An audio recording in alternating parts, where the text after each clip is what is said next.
All right, good morning. Let's roll. We're on Pasuk Yud Aleph.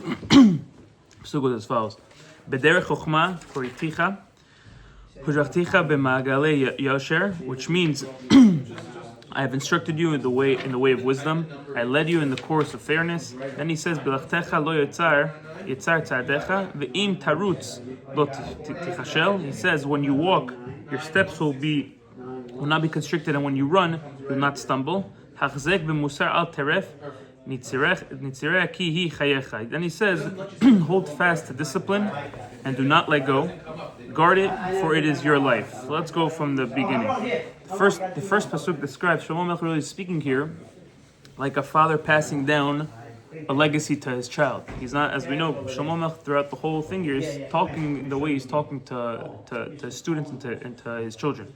And he's not simply, giving information here. He's leading a child by the hand through which a father and through which a world of confusion. We know Derech Chokhmah here is not one moment of inspiration. It's really the way of living. It's a derech where decisions are filtered through Torah, through Musar, and through Maasim Tovim, where one asks not what do I feel, but what does HaKadosh Baruch Hu want from me in that moment. We'll have a lot of times in our life, we'll go through things in our life that we're asking ourselves, why did HaKadosh Baruch Hu make this happen to me? But when you understand why did HaKadosh Baruch Hu make it happen to you, you'll ultimately be a much happier person. But again, you have to understand that through that struggle is ultimately what's going to make you great. And Ma'agalei Yosher, like he's saying here, are not straight paths, not in the sense, they're straight paths, but not in the sense of simple, but morally straight.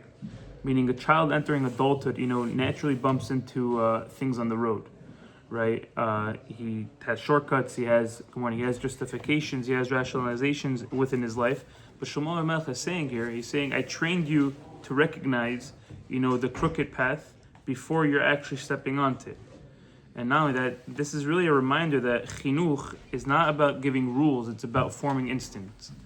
I was saying this the other day, a child who sees that a parent always, forces them to do something will never want to do something. Shlomo Melech is saying here, I'm not trying to force anything onto you, I'm just showing you what the right path is. When a parent tells the child, this is what's right, and I'm telling you from experience because I've been down that road, ultimately the child could see that. Baruch Hashem, you're going to have another child soon, but when you understand that, that's what it's all about. Chinuch is not about shoving things down a throat. It's a relationship with the child. It's not a transactional relationship. It's a relationship that is all about love. And the same relationship is between us and HaKadosh Baruch Hu. Our relationship with HaKadosh Baruch Hu should not be transactional. It should be because we love HaKadosh Baruch Hu and we're not close to Him. Next pasuk, he's saying here, when you walk, your steps will not be cramped, and when you run, you will not stumble. Torah doesn't restrict your life, it really expands your life. But you have to look at it as that. When a person walks with Torah guiding him, life itself becomes smoother, and the pasuk here uses two levels here. If you look at it, it says walking, which everyday routine, right? Your steady movement. Then it says, which the pasuk says, lo yitzar tzadecha, your steps won't feel light, pressured or blocked, and you'll walk with clarity and confidence because HaKadosh Baruch Hu is guiding you. Many people, live with constant anxiety because they don't know the right direction and they're not sure what to do. I was learning with this guy the other day, and he was telling me, Rabbi, I'm not sure what to do with my life. I said, why? He said, I'm not making enough money. I'm like, okay. I'm like, why is your life defined by how much money you make? I was saying this morning also in the Pirkei Avot class. The world today, especially in the communities that we live in, success is defined by monetary thing, which is so crooked.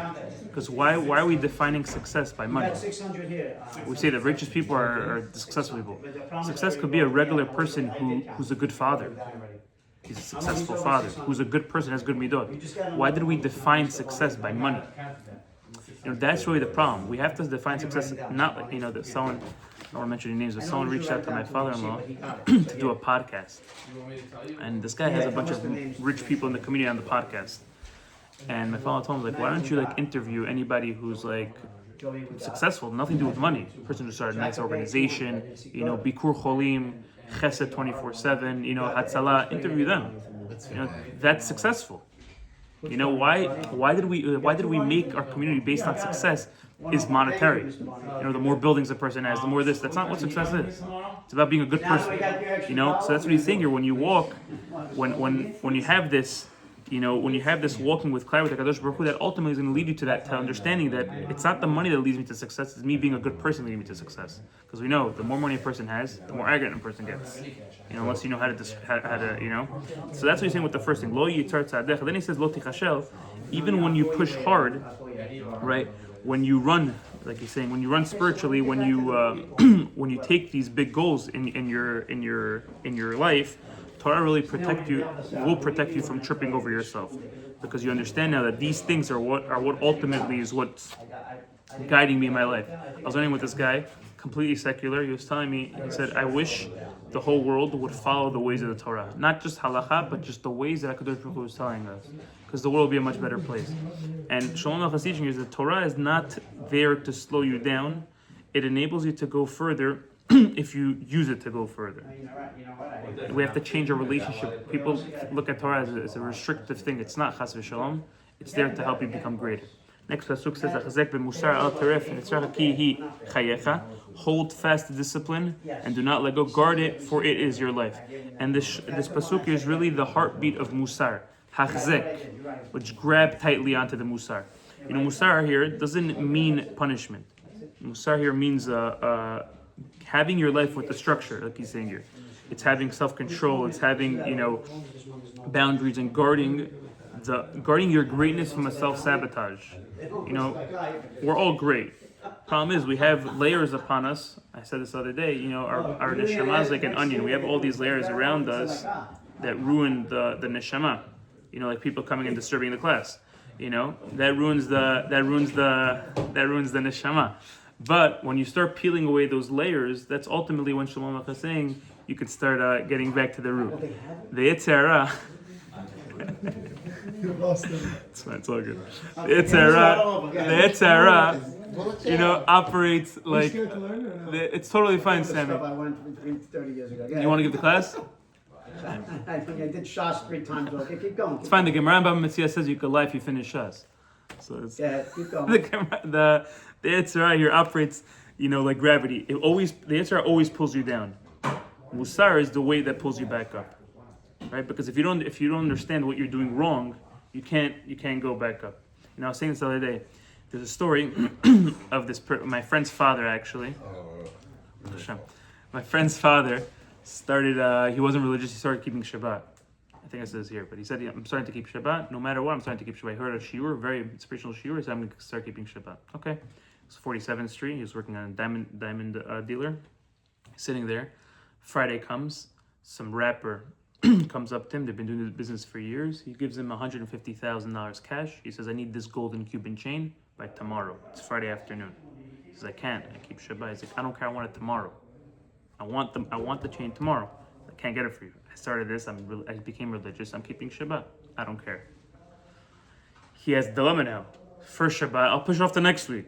It's totally fine. You know, I mean, it's not totally fine, but he's telling himself, I'm totally fine. I'm pushing it off. He's like, no, I made a commitment. I'm keeping Shabbat. Okay. What happens? He goes home. He leaves. He goes on the train. Goes home. I'm saying this. My friend told me this happened to his father. Goes home. The whole Shabbat he's wondering, did I make a stupid mistake? What did I do? I don't have so much money. He just came from Iran, like just immigrated. I have no money. What should I do? This, that. Goes through the Shabbat. He's like, you know what? I'm not thinking about it. I made a commitment. Shabbat hi mekora beracha. We say in Lechadodi. Shabbat is the source of the blessing. Okay. He says, I'm not dealing with him. Okay. After Shabbat comes, he's expecting a text from the guy. Yo, where's my chain? Told me this, that. He's like, I didn't tell him, whatever. No text, Moshe Shabbat. Wait till Sunday, no text. Monday, no text. It's been 22 years, still didn't get a text. Wow. He got $150,000 cash. He decided to start keeping Shabbat. Oh. The guy gave him the money. And he said, make me the thing. So he had the cash on him. So he stole now? He didn't steal. It's not stealing. He didn't come back. Maybe he got shot. So that's what someone said this morning. He probably one of them got shot. Someone shot him. See, HaKadosh Baruch Hu makes the person get shot so he can start keeping Shabbat. See, that's the thing. But the musar was what made him understand that. He understood, I'm starting to keep Shabbat. So Shlomo Melech is saying here, when the Yetzer Hara operates like gravity, you always have to do good. We were saying this the other day also. You don't have to stop doing good. You don't have to do bad to be bad. You just have to stop doing good.